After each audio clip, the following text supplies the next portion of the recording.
ఇవాళ చింతమనేని ప్రభాకర్ గారు మాట్లాడుతున్నాడు, చాలా విషయాలు మాట్లాడాడు. ఆయన కోపం వచ్చేట్టుంది. నేను నిన్న మాట్లాడినప్పుడు చింతమనేని ప్రభాకర్ గారి గురించి అంతా తెలుసు అన్నాను. నాకేం తెలుసు ఏమిటి అని ఆయన కోపం వచ్చి నన్ను కూడా కొన్ని మాట్లాడినాను. రాత్రి ఏమో కాంబాబునంట, పొగలేమో రాంబాబునంట. మరి రాత్రి కాంబాబుగా ఉండటానికి నాకేం సహాయం చేశాడో నాకు అర్థం కాల. నేను చెప్పింది అదే, అందరికీ తెలుసు అంటే నీ నోటి దూల అందరికీ తెలుసు అని. పోయినసారి తెలుగుదేశం ప్రభుత్వం డ్యామేజ్ కావడానికి తమరి నోటి దూల కూడా ఒక కారణం అనే విషయాన్ని మీరు గమనించకపోతే మనం ఏం చేస్తాం? 8 మాసాలు కాముగా ఉన్నారు, 8 మాసాల తర్వాత మీ నిజ స్వరూపాన్ని బయటపెట్టే కార్యక్రమం చేస్తున్నారు. అబ్బాయి చౌదరి గారి కారు కాస్త అడ్డం ఉందని రాష్ట్ర సమస్య చేశారే, ఆయన మీద హత్యా ప్రయత్నం కేసే పెట్టే కార్యక్రమం చేస్తున్నారే. ప్రభుత్వం మీ చేతిలో ఉంది కదా అని మీరు ఉపయోగించుకుని ఏది పడితే అది చేయాలని అనుకుంటే ప్రభుత్వం శాశ్వతంగా మీకు ఉంటుందా అనేది ఒకసారి గుర్తుపెట్టుకోండి. ఒకసారి గెలిచారు, ఒకసారి ఓడారు, మీ ప్రభుత్వం పక్కకు పోయింది. అప్పుడు కూడా మీకు అనుభవం రాకపోతే ఏం చేస్తాం చెప్పాలని కూడా ఈ సందర్భంగా మనం చేస్తాం. అంతేకాదు, మళ్ళీ నా మీద కోపం వచ్చేసి ఎక్కడి దాకా వెళ్ళాడంటే, కోడెల శివప్రసాద్ గారి మరణానికి నేనే కారణం అన్నాడు. నేను జగన్మోహన్ రెడ్డి గారు కారణమని, ఆయన మీద అపవాదులు వేయటం వల్ల ఆయన ఆత్మహత్య చేసుకున్నాడని, 306 కేసు పెట్టి కంప్లైంట్ పెట్టి నన్ను లోపలేపిస్తాననేటువంటి మాటలు కూడా మాట్లాడారు. ఎందుకయ్యా చింతమనేని వారు ఊరిని సొల్లు కబుర్లు చెబుతారు? చట్టం అంగీకరిస్తే అది నిజమైతే పెట్టండి, కేసు పెట్టి అరెస్ట్ చేయండి, చూద్దాం.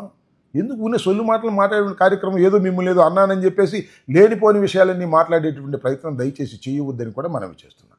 అంతేకాదు, హోంమంత్రి గారు కూడా మాట్లాడారు.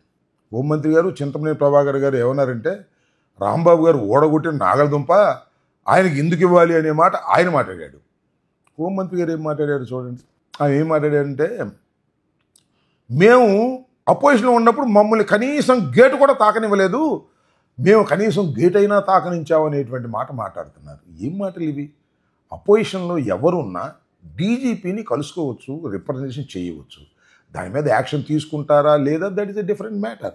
ఇవాళ మేము అపోజిషన్లో ఉండి 2 రిప్రజెంటేషన్లు తీసుకువెళ్ళి మేము డీజీపీ గారికి ఇచ్చేటటువంటి ప్రయత్నం చేస్తే డీజీపీ గారు టైం ఇచ్చారు, మేము వెళ్ళాం, వెళ్ళిన తర్వాత వెళ్ళిపోయారు. సరే, ఎక్కడివ్వాలి ఎవరికి ఇవ్వాలి కనీసం చెప్పకోకుండా వెళ్ళిపోయారు, అవమానపరిచారు అనేటువంటిది మా అభిప్రాయం. దాన్ని నేను స్పష్టంగా చెప్పాను. దానికి హోంమంత్రి గారు మాట్లాడుతున్నారు తప్ప డీజీపీ గారి ఆఫీసు మాత్రం ఏమీ స్పందించడం వల్ల. అంటే దాని అర్థం ఏంటి? పోయినసారి హోంమంత్రి గారిని గేటు కూడా తాకనివ్వలేదు కాబట్టి ఈసారి వచ్చేవాళ్ళు ఎవరిని ఎలవ్ చేయమాకండి హోంమంత్రి గారు చెబితే డీజీపీ గారు చేసినట్టుగా అర్థమవుతుంది. ఇది కరెక్ట్ అయినటువంటి విధానం కాదు, ప్రజాస్వామ్య విరుద్ధమైనది. ప్రభుత్వాలు మారుతుంటాయి, వాళ్ళు హోంమంత్రి ఉంటుంది, రేపు ఇంకొకళ్ళు వస్తారు, మేము అధికారంలోకి రావచ్చు, వాళ్ళ అధికారం నుంచి దిగిపోవచ్చు. ఇలాంటివి చాలా జరుగుతాయి. కానీ IPS officer is IPS officer.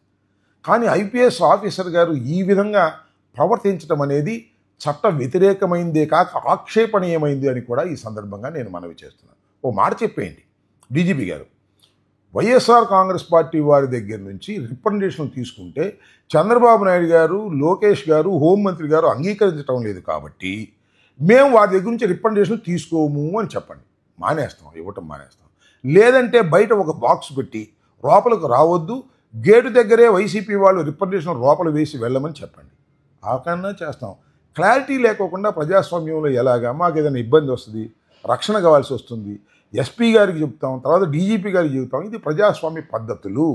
ఈ పద్ధతులను కూడా మీరు పాటించకపోతే మేము ఎవరికి చెప్పుకోవాలి? హోంమంత్రికి చెప్పాలా, ముఖ్యమంత్రికి చెప్పాలా? చెప్పండి. లేకపోతే న్యాయస్థానానికి వెళ్ళాలా? దీనికోసం న్యాయస్థానానికి వెళ్ళి డీజీపీ గారి ఇంటర్వ్యూ ఇప్పించవలసిందిగా న్యాయస్థానాన్ని కోరటం సమంజసంగా ఉంటుందా? కాబట్టి డీజీపీ గారు పునరాలోచించుకోవాలి.